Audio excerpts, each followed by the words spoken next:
Uno de nuestros oyentes nos preguntó por el pueblo de los indígenas Yahi que vivió en el territorio de los Estados Unidos en tiempos pasados. Este pueblo ya no existe.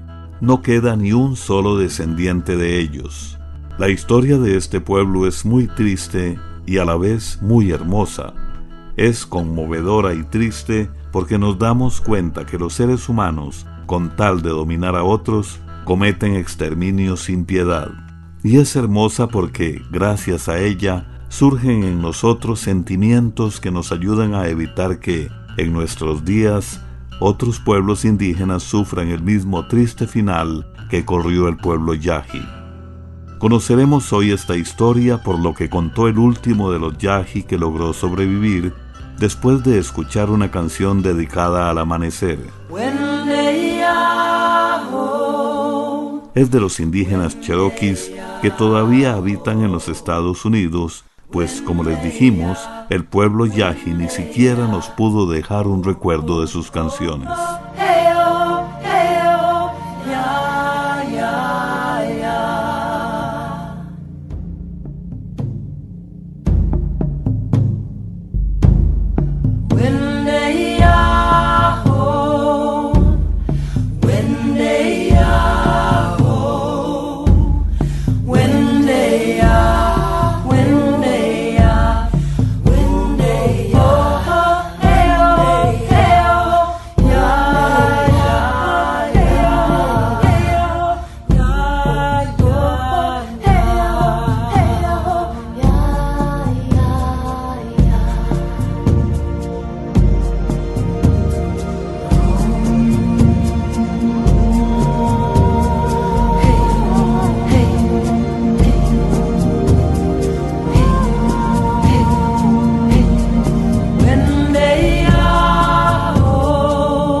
Era la madrugada del 29 de agosto del año 1911. Los perros no cesaban de ladrar en un rancho en California, en los Estados Unidos.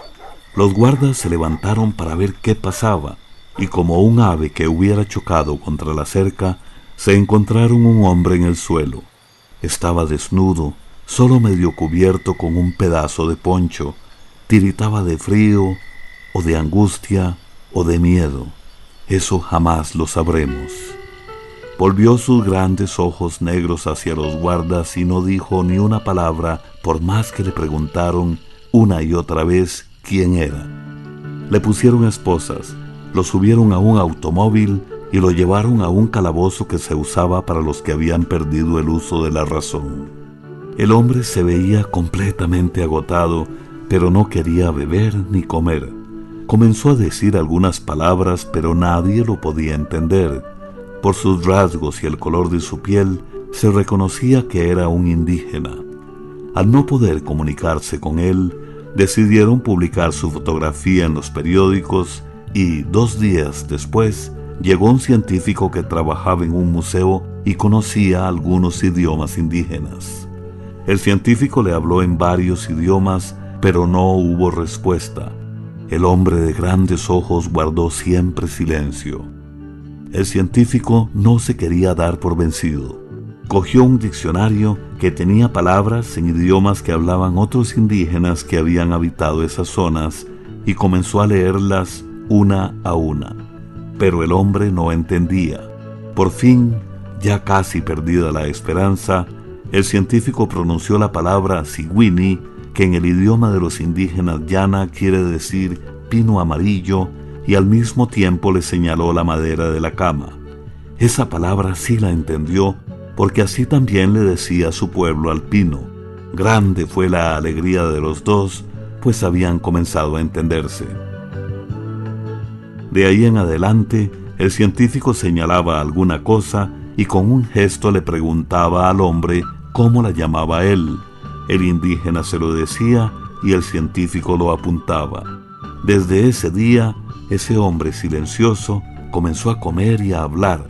Había nacido la confianza al poder entenderse con otro ser humano. Y comunicándose, comenzó una amistad entre el indígena y el científico que habría de durar 5 años y hasta aprendió a hablar inglés. A pesar de eso, el indígena nunca quiso decir su verdadero nombre. Él respetaba las costumbres de su pueblo y era prohibido decírselo a alguien que no fuera de su pueblo, de su propia raíz. Por eso, cuando le preguntaron cuál era, él respondió Ishi, que en su idioma significa hombre, pero sí contó toda la historia de su vida y lo que sus padres y abuelos le habían contado. Pero detengámonos aquí para escuchar la canción Vivir con Valor de Adán Jodorowsky, interpretada por él mismo y por Natalia Lafourcade. Te necesito para sanar este mundo cruel. Amigo, cuenta conmigo, sembremos con nuestras almas el bien. Podemos hacer un milagro, revivir todo lo sagrado, rescatar lo que se perdió. Cambiemos el color de la amargura, sembremos puro amor sin pestañear, sin temer a reír hasta la locura. Nada es más hermoso que vivir con valor.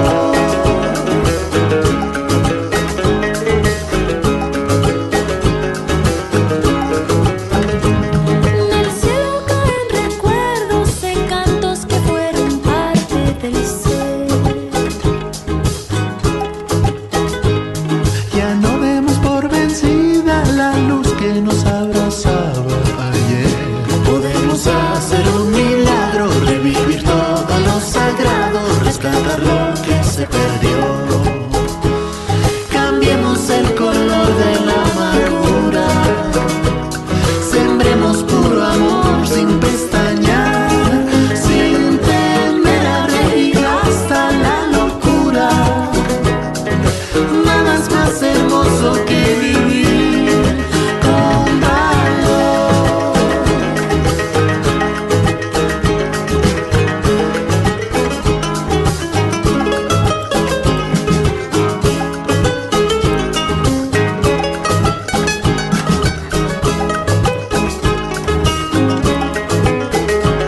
Ya pronto podremos vernos curando de 1000 heridas de amor.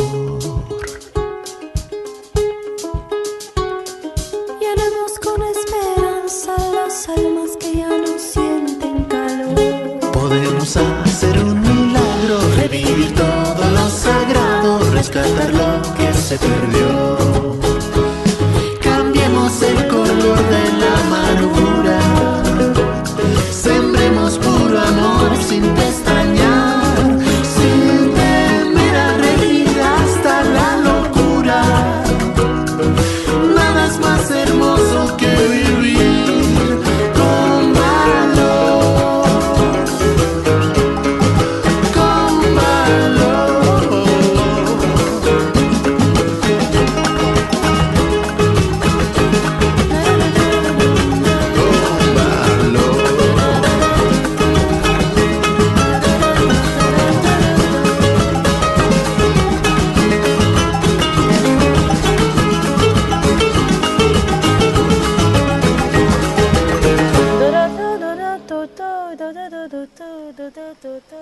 Como les estábamos diciendo, Ishi contó toda la historia de su vida y lo que sus padres y abuelos le habían contado.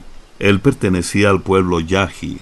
Por todos eran, tal vez, unas 1000 personas que vivían en las zonas altas de lo que ahora es California. Vivían de la cacería, de la pesca y también de las frutas y raíces que recogían en los montes.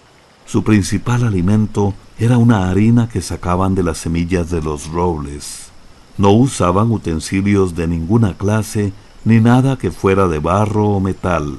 Solo usaban canastos de todo estilo para transportar y guardar sus alimentos y las pocas cosas que poseían. Era un pueblo alegre y valiente, pero su tragedia comenzó en el año 1849. En ese año se regó la noticia de que los ríos y la tierra de California contenían mucho oro. Miles de hombres blancos de las otras regiones de Estados Unidos y también de Europa llegaron a California. Al llegar a California, unos en grandes caravanas y otros en barco se iban a buscar el preciado metal en las quebradas y arroyos. Se instalaban sin orden y sin ley, respetando solo al más fuerte. Otros, que habían llegado mucho antes de Europa, abandonaban los poblados y las fincas para dirigirse a zonas más ordenadas y seguras. En el año 1860, ya eran 400,000 los buscadores de oro que habían invadido esa región. Los indígenas de esas zonas intentaron permanecer en los montes y valles en que habían vivido durante miles de años, pero paso a paso los fueron arrinconando. Cuando se defendían con sus arcos y flechas y sus cuchillos, o cuando saqueaban los ranchos de los oreros en busca de comida, los hombres blancos se organizaban para castigarlos y tomar venganza. En caballos y con armas de fuego, rodeaban los poblados y eran cientos, tal vez miles, los indígenas que tenían que morir a causa de la venganza. En esos años nació Ishi. Él no se acordaba de haber visto nunca un hombre blanco, pues su pueblo había decidido retirarse a los cerros y permanecer escondido. Sin embargo, llegó un año de gran sequía. Desposeídos de sus tierras y arrinconados en una zona estéril y seca, unos cuantos hombres jóvenes decidieron asaltar un rancho de los oreros. Mataron a 3 hombres blancos y se robaron los comestibles. Pero la venganza no se hizo esperar. En una noche de luna, 17 oreros bien armados rodearon en silencio el pueblo de los Yahi. Al amanecer comenzó el ataque. Mataron a hombres, mujeres y niños. Solo unas 50 personas pudieron huir. Entre ellas estaba la familia de Ishi. Él mismo tendría quizás unos 3 años de edad. El pequeño grupo de indígenas que quedó se retiró a vivir a una cueva en el cañón de un río. Pero 2 años después los volvieron a atacar. Los oreros llegaron de sorpresa y no dejaron salir a nadie de la cueva. Ningún indígena quedó con vida. 33 cadáveres cubrían el suelo de la cueva. Después de esa matanza, los blancos estaban seguros de que, ahora sí, no quedaba ni un solo indio Yahi que los volviera a molestar. Pero 2 días después, llegaron unos sabaneros y se asomaron a la cueva. ¿Cuál sería su asombro al ver que los cadáveres habían sido retirados? Probablemente para darle sepultura religiosa, según la costumbre de los Yahi. Vamos a escuchar ahora otra melodía indígena. Esta es sobre la sanación del espíritu a través de la música de los indígenas Lakota, también de los Estados Unidos.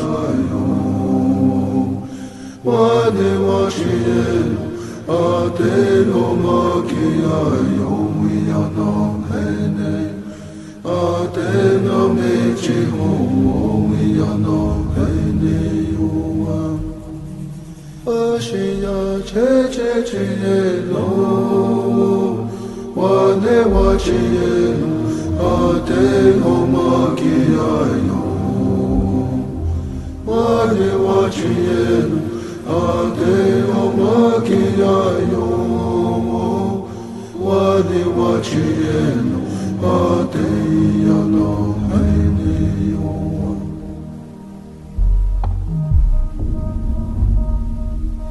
Wichone wichone wichone wichone wichone wichone wichone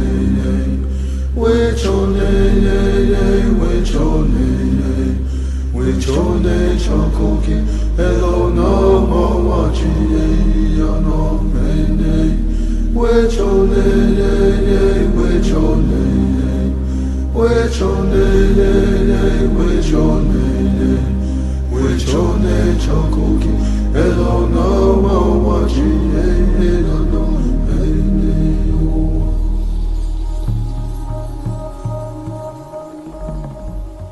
Oshemanayo, Oshemanayo, Oshemanayo, Oshemanayo, Oshemanayo, Oshemanayo, Oshemanayo, Wane wachi no aineyo.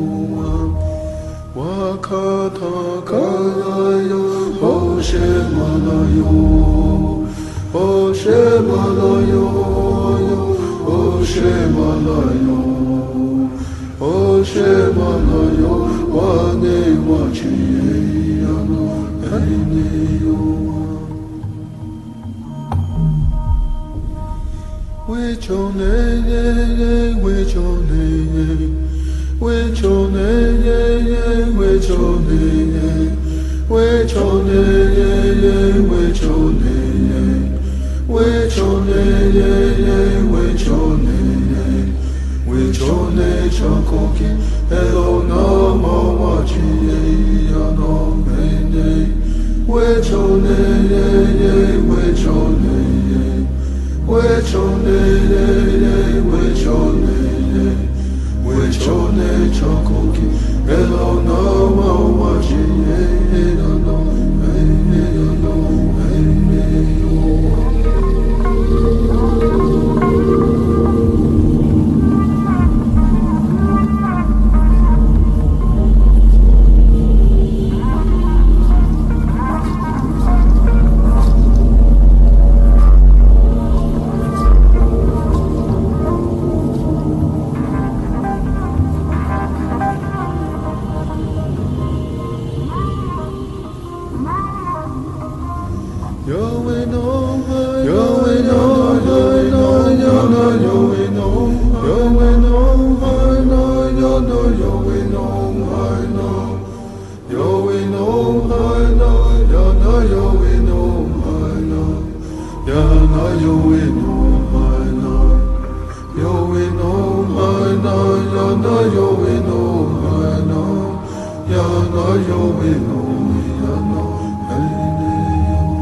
Pasaron muchos años en que nadie volvió jamás a ver a un indígena yaqui. Por Ishi se sabe que eran aproximadamente 20 los sobrevivientes. Vivían en el cañón de un río a media altura del paredón. Desde abajo no los podían ver porque los ocultaba una roca. Hacia arriba los tapaban las ramas de los arbustos. Pescaban con arpones, con arcos y flechas. Eran armas que no hacían ruido. Prendían fuegos que no humearan y enterraban los tizones. Se cuidaban de solo pisar en piedras, en el agua o en hojarasca para no dejar huella. Si las dejaban, las tapaban con hojas. No podían picar leña. Tenían que vivir sin que nadie los oyera, sin que nadie los viera, sin que nadie los sintiera. Vivir como si no vivieran. 12 años después, a un finquero le pareció ver una vez a un indígena que huía, pero fue como una sombra. En otra ocasión se robaron la comida de un campamento de peones, pero no quedaron huellas. Pasaron 28 años más y cuenta Ishi que poco a poco se fueron muriendo hasta solo quedar él, su madre, una hermana y un hombre mayor. En el año 1908, 2 personas blancas que se dedicaban a medir terrenos encontraron la cueva en el cañón del río, pero en ella solo estaba una ancianita enferma escondida bajo unos petates. Además, había alimentos y cobijas. Cuando volvieron al día siguiente, con intenciones de ayudar a la señora, ésta había desaparecido. Por Ishi se supo que era su madre. Al verse descubiertos, huyeron los 4 y poco después murieron las 2 mujeres y el hombre anciano, quedando solo Ishi. Lo que sucedió entonces en el corazón de Ishi, ni él mismo lo pudo explicar jamás. Pero ningún ser humano ha nacido para vivir en la soledad completa. Resistió 3 años hasta el día en que se lanzó, desesperado, contra la cerca del rancho en busca de seres humanos, a pesar de que estaba convencido de que lo iban a matar. Y aquí volvemos al principio de esta historia. Les contábamos que cuando los guardas del rancho encontraron a Ishi, lo encerraron en un calabozo que se usaba para los que habían perdido la razón, y allí llegó a verlo el científico. Este señor, junto con otro compañero, se dedicaban al estudio de la vida de los seres humanos en tiempos remotos. Por eso les interesaba mucho que Ishi les contara de su vida y de su pueblo. No querían llevarlo a la casa de ninguno de los 2, pues tenían miedo de que se fuera a sentir muy extraño en una casa moderna y en medio de una familia de costumbres tan distintas. Resolvieron dejarlo viviendo en un cuarto en el museo y pedirle que ayudara en la limpieza. El mismo día aprendió a barrer y a sacudir y hacía su trabajo con gran dedicación. Muchas horas del día, los científicos aprendían con él el idioma Yaji. Ishi aceptó vestirse como sus amigos. Lo único que le molestaba eran los zapatos y solo se los ponía en casos muy especiales. A pesar de haber vivido toda una vida casi desnudo, no permitía que le vieran y menos que lo fotografiaran si no estaba completamente vestido. Solo lo permitió cuando una vez fueron a la zona en donde él había pasado su vida anteriormente. El baño con agua de cañería le hizo mucha gracia, pues estaba acostumbrado a bañarse en los ríos. Comer en un plato con tenedor y cuchillo no le causó ninguna molestia. Le gustaba mantener todo a su alrededor muy ordenado y limpio. Sus nuevos amigos lo llevaron a conocer muchos lugares y cosas para él desconocidas. No conocía los automóviles y de los trenes solo había escuchado el pito en la lejanía. No conocía el mar, pero nada le asustaba. Era gentil y educado de natural. Lo llevaron al teatro y ahí lo que le impresionó y le gustó fue el montón de gente. Durante su vida solo había llegado a conocer a unas 15 personas. Aprendió a firmar y, usando el tranvía, iba al banco a cambiar el cheque de su sueldo. Pero los profesores estaban empeñados en conocer a fondo su anterior manera de vivir y por eso se empeñaron en ir a pasar unos días a los lugares donde Ishi y sus compañeros habían vivido ocultos durante 50 años. Cuando llegaron a su tierra, quizás se sintió libre. Ágil y alerta, escuchaba las voces de los animales y las remedaba casi todas. Observaba sus huellas casi invisibles y rebuscaba en los ríos.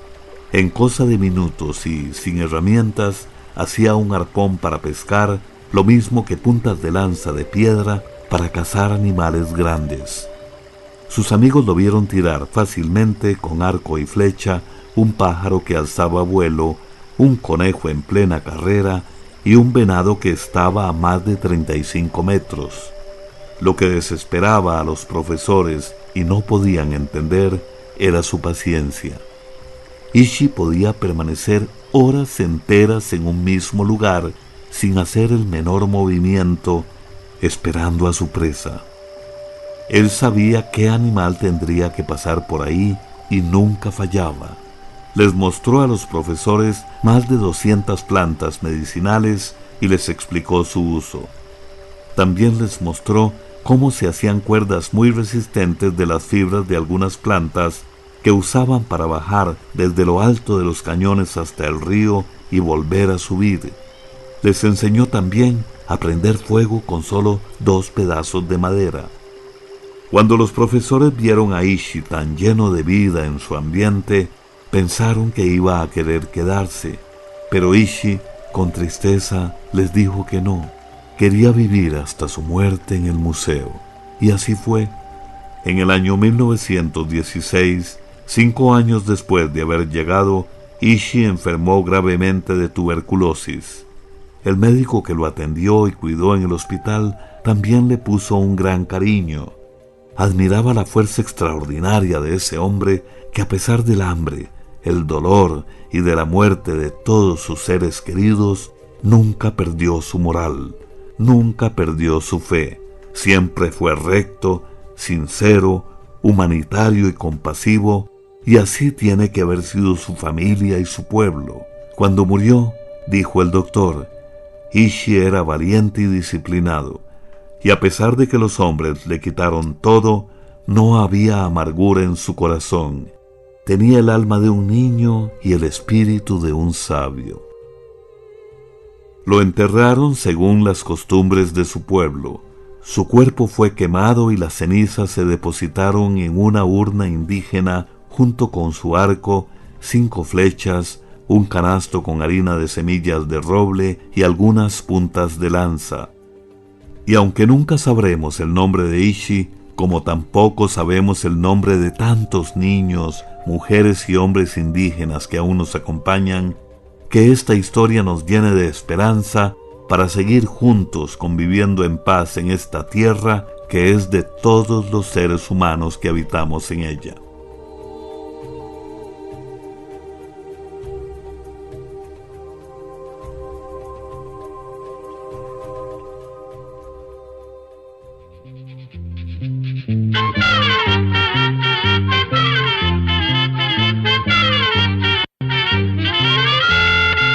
Llegó el momento